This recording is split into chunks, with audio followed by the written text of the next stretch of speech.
మన దేశంలోని అనేక దేవాలయాల్లో శ్రీ మహావిష్ణువు వివిధ అవతారాల్లో దర్శనమిస్తూ ఉంటారు. కానీ సింహాచలంలో మాత్రం మనం 2 అవతారాలను ఒకే చోట దర్శించుకోవచ్చు. సింహాచలంలో ప్రత్యేకంగా నిలిచేవి చందనం, గిరి ప్రదక్షిణ.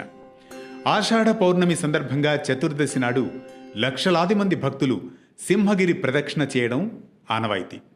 ఆ మరుసటి రోజు స్వామివారికి చందనం సమర్పిస్తారు. ఈ చందనం సమర్పించడం వెనుక ఉన్న ఆంతర్యమేంటో తెలుసుకుందాం నేటి పరమార్థంలో.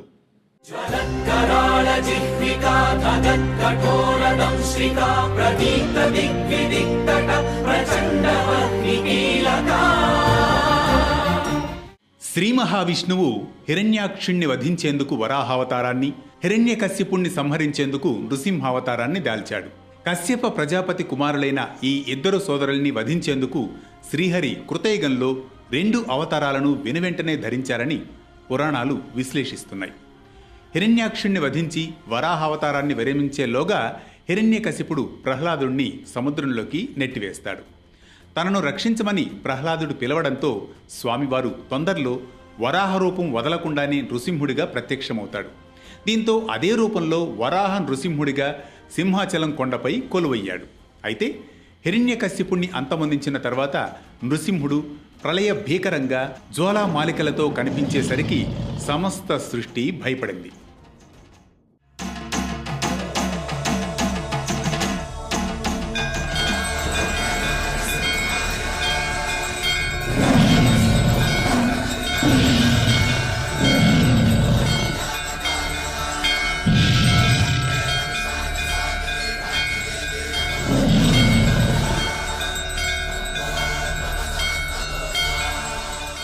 బ్రహ్మతో సహా సకల దేవతలు ప్రార్థించినా ఫలితం లేకుండా పోతుంది.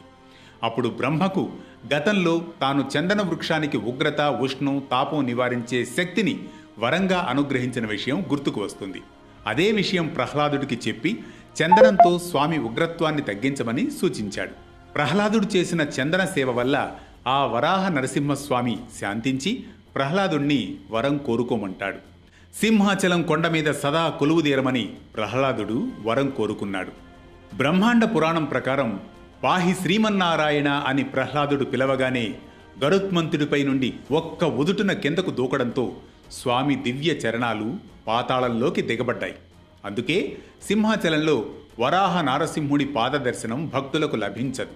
ప్రహ్లాదుడి తదనంతరం కాలక్రమంలో వరాహ నారసింహ కృతి మట్టి పుట్టలో నిక్షిప్తమైంది.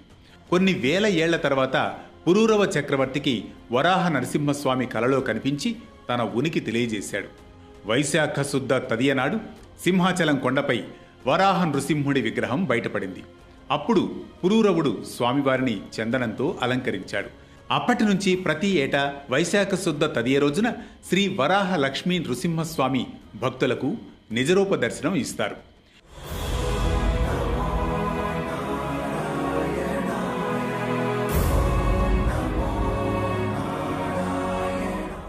ఈ అవకాశం కొద్ది గంటలు మాత్రమే ఉంటుంది.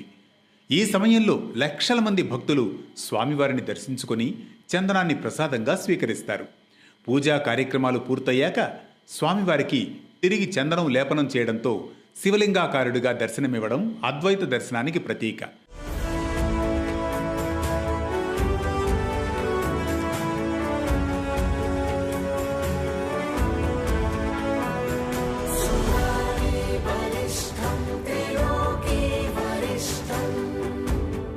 అక్షయ తృతీయ, జ్యేష్ఠ పౌర్ణమి, ఆషాఢ పౌర్ణమి తిథుల్లో 3 విడతల్లో స్వామికి మొత్తం 12 మణుగుల పరిమాణంలో చందనాన్ని సమర్పిస్తారు.